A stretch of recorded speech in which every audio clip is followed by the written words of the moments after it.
shot in 4K ultra high definition. Your number one source for local news. WRAL News. Coverage you can count on. The rain is over, but the fog has started to develop. I'll show you what it will look like as you're headed out the door. Also, busy day for airports out there. You can expect long lines and traffic getting there if you're flying out for the holiday weekend getaway. What you need to know before heading out the door for the 4th of July destination. And no bond. The man suspected of shooting a 5-year-old girl in Cary makes his first appearance in court. New details from that apparent road rage incident. That and so much more to share with you on your Thursday morning, July 3rd. Thank you for joining us. I'm Michelle McConaughey. And I'm Jeff Hogan. It is great to have you along here on our Thursday. We are right on, it feels like that Friday Eve, especially with the holiday coming around. Elizabeth Gardner in the WRAL Severe Weather Center right now with this look from the moon, I think, right? Right. That's what it looks like, isn't it? So this is our tower camera looking over across Garner, and you can see here all the cloud cover. So that's a deck of fog that's developed, some low cloud cover after all the rain that we saw yesterday. We could probably sit around here in the studio and tell stories about, oh my gosh, did you see that rain? Oh, it was something else. 73 right now with a dew point of 70, so it's still quite muggy, of course. Even though the cold front is swinging eastward, we're still going to be stuck with some humid and hot conditions. Visibility in the triangle is at about half a mile in South Hill. What we're looking for with visibility is quarter-mile visibility. That's where we really, you're going to notice it as you're driving through it. So just keep checking in with us right before you head out the door. We'll let you know what to expect. Our temperatures this morning are in the low to mid 70s, and it is going to be a hot afternoon with the rain and the clouds. Yesterday we kept it in the 80s, looking at 90s. Now we're talking about a heat index again. I'll show you what it will feel like coming up. Elizabeth, breaking news, a Wake County family woke up this morning to a car crash right outside their home. It happened around 3:30 on Bryan Road near Garner. Investigators say the car crashed through a fence and right into that tree. The WRAL breaking news tracker saw troopers make an arrest on scene. The homeowners say this is the second time this has happened in a year. They say crashes like this have happened at least 7 times in their 20 years at the home, which sits on a curve in the road. We have reported on that before.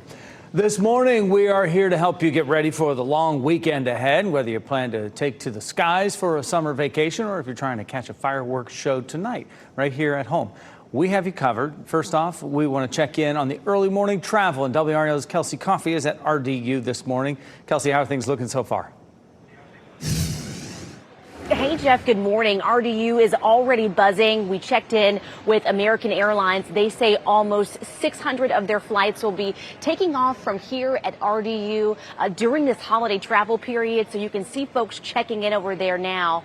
We'll now give you a look at TSA PreCheck. There's some big changes underway. TSA made an announcement yesterday just in time for the holiday. They're now offering a $25 discount for TSA PreCheck to all military spouses and uniformed service members. They're also waiving the PreCheck enrollment for Gold Star families. Now, AAA says air travel for the 4th is up 1.6% from last year, and they're reminding travelers to arrive to the airport early. While I know we always typically say 2 hours for a domestic flight, 3 hours for international, I would go ahead and pad that another 30 minutes just to make sure you get through those security lines. And remember that you have to bring your real ID if you're flying today.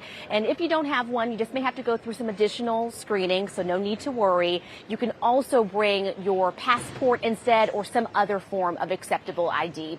Kelsey Coffey, WRAL News, live at RDU. Apex is getting ready for tonight's fireworks frenzy with something new this year, sensory-friendly features to make the event more inclusive. The event at Hunter Street Park will include a drone light show starting at 9. It's designed to be a quieter, more accessible alternative to fireworks. Organizers are also offering a sensory room and free sensory bags with noise-canceling headphones, sunglasses, fidget toys, and a How I'm Feeling stick to help guests express themselves. It's the first year we're having a drone show. We have done fireworks before, but they wanted to do a drone show because it's more sensory friendly, and fireworks are hard for dogs, just really anybody. And so they wanted to have an element so everybody could enjoy the evening. And a brief break will allow families to relocate to quieter areas before the traditional fireworks begin at 9:30. Fireworks Frenzy will also feature food trucks, live music, and kids' activities. It all starts at 5 p.m. tonight at Hunter Street Park.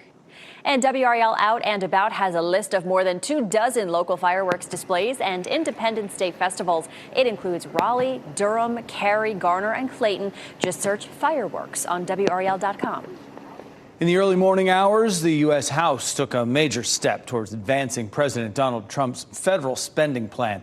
The bill will head to the House floor after several Republicans threatened to block it before it ever got to a final vote, citing issues like the deficit and cuts to Medicaid.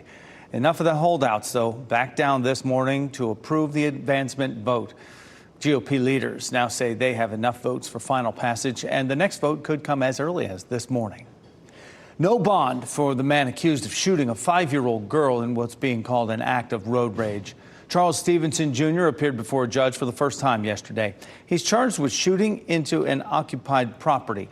Police say that Stevenson was driving aggressively and fired a single shot into this pickup. The bullet passed through 5-year-old Emma's leg, putting her in the hospital. Stevenson is expected in court later this month. And state troopers are investigating a crash that sent a driver to the hospital. This happened yesterday afternoon in Cameron on US 1 Business. And according to first responders, a black SUV went off the road and hit a parked vehicle. The driver in that black SUV was flown to a trauma center for treatment. No one was in the parked vehicle. Highway Patrol still investigating this. We have an update on the fire at a pool supply store in Clayton. Officials say due to damage and limited indoor cameras, the exact cause can't be determined. However, they did confirm water from the sprinkler system came into contact with sodium hypochlorite, and that led to the chlorine-like odor. And people who live in Raleigh's Village District are pushing for change after a couple was recently hit by a car while crossing the street. Kevin A.C. and his wife Lori were visiting from Utah when they were hit by a car at the corner of Clark Avenue and Oberlin Road on Friday. Both suffered cuts and broken bones. Kevin says it happened almost too quickly to process. And one person that we spoke with who lives in the district says this is all too familiar, as he was hit 2 years ago as well. I hit something hard on my left side, and then I was flying in the air. I was horrified and not the tiniest bit surprised. In an email, City of Raleigh spokesperson Julia Milstead says the city is planning to bar right turns on red in areas like the Village District. There is not a timeline yet for when those changes will come. The Durham Housing Authority's development on Main Street is underway. This comes as the group asked the city for a loan related to its public housing portion, citing issues with getting rent payments from some of the residents. City Council unanimously approved and voted to grant that $1.5 million loan. We spoke with the Housing Authority's interim CEO, Anthony Snell, about why projects like this one aren't impacted by financial issues. Issue with respect to where we are at this particular point is because of the issues that we are facing on our public housing side. That's away from our other operations that we have here at the Housing Authority. Snell says all the money's going toward outstanding payments to the city for water service, Duke Energy for electricity, and in the meantime, developments like the one on Main Street will continue as Durham works to transition from the old model of public housing to the new model of mixed-use, mixed-income developments. A man is at the UNC Burn Center this morning after being struck by lightning on a boat. It happened Sunday in Pender County, north of Wilmington. The North Carolina Wildlife Resources Commission says the man was on the boat in the intracoastal waterway at the time. Bystanders jumped in to give him CPR and took him to a nearby marina where he was then taken to the hospital. Authorities say this is the time of year to be extra careful. Especially this week being the 4th, and even next couple of weeks, people out of town and on vacation and everything, just to be mindful of. And another person on the boat was not hurt. This is the second incident like this on the coast so far this year. And this morning, new information about this massive explosion at a California fireworks warehouse. We now know that 7 people are unaccounted for following Tuesday's explosion. It all started with a fire in the warehouse that ignited those fireworks. The explosions also set fire to at least 2 homes and several vehicles on the property. Crews are also using drones to access any remaining hazards since those explosions. The cause of the fire remains unknown. Just coming up on 440, bus rapid transit. First of its kind transportation becoming reality in Raleigh. The major project that could bring bus lanes to major roads downtown. Plus, protecting your genetics. 23andMe was sold after filing for bankruptcy. What North Carolina's Attorney General says to do to protect your personal data. And you are looking live at downtown Cary Park. It's a foggy start to our morning. Just ahead, meteorologist Elizabeth Gardner will share what to expect for your 4th of July holiday weekend.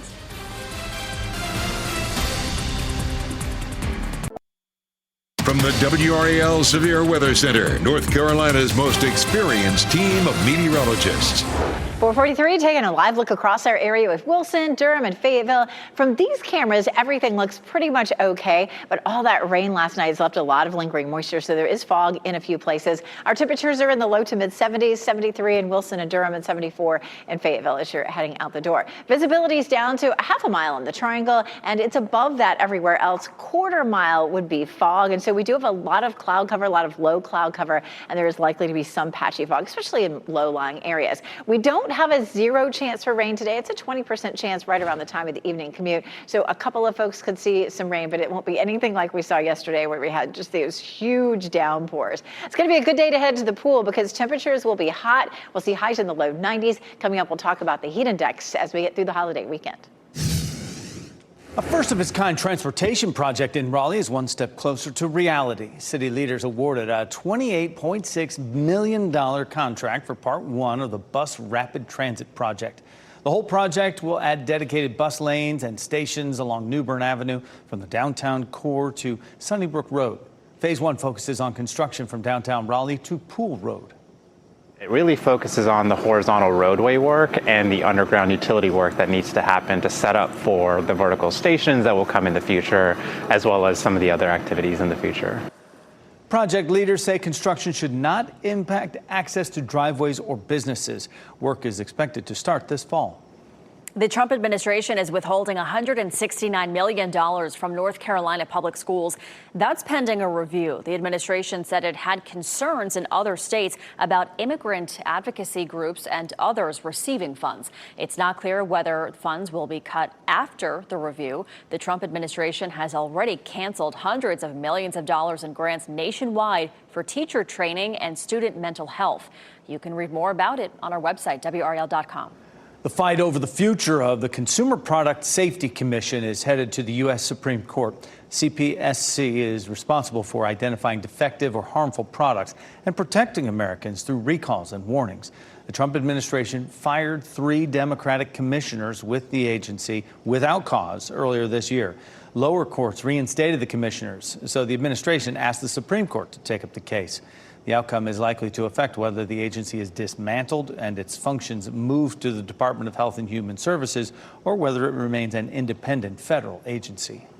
Governor Stein vetoed 3 more bills yesterday, setting up new political battles with the legislature. The biggest was a bill to exempt Duke Energy from climate goals and to let it charge customers for power plants that don't exist yet. Supporters say it would help keep utility bills low, but critics say it will do the opposite by allowing Duke Energy to collect billions of dollars from customers. Stein also vetoed a bill changing the political oversight of charter schools, as well as a bill to expand the power of Republican State Auditor Dave Bolek to investigate private people, businesses, and nonprofits.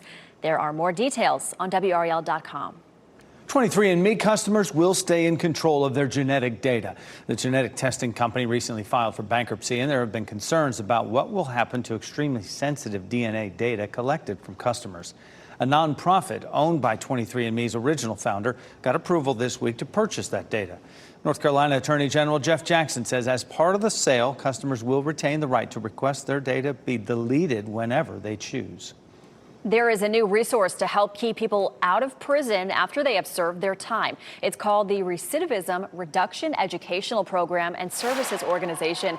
It held a ribbon-cutting ceremony for its second mobile center yesterday. The first one was unveiled in January. The center will provide resources like education, vocational training, mental health support, and housing assistance.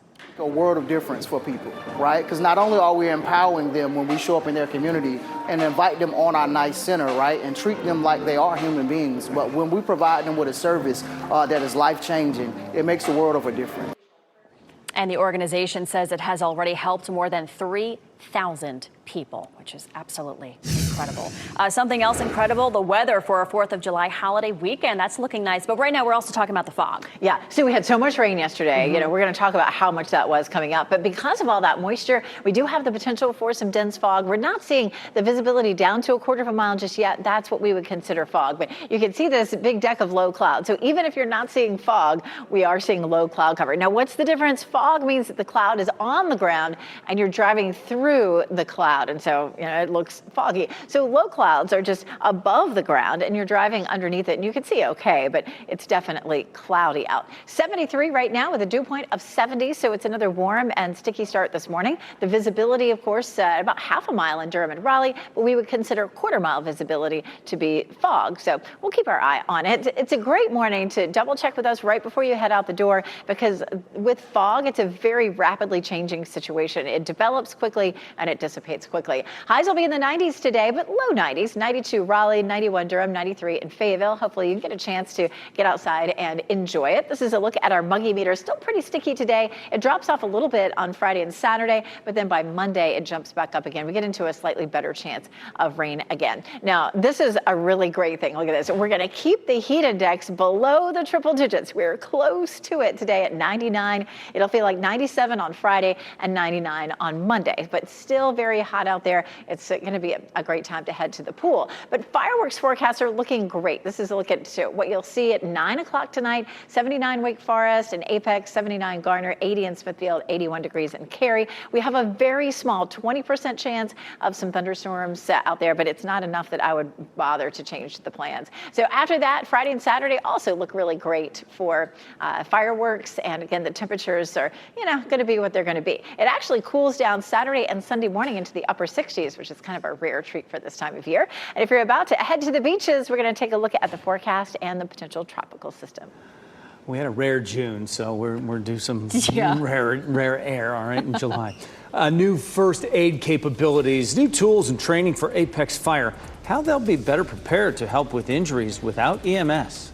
Plus, new stadium preview. The home of the Wilson Warbirds is coming together. The new rendering showing luxury suites, club lounges, and more.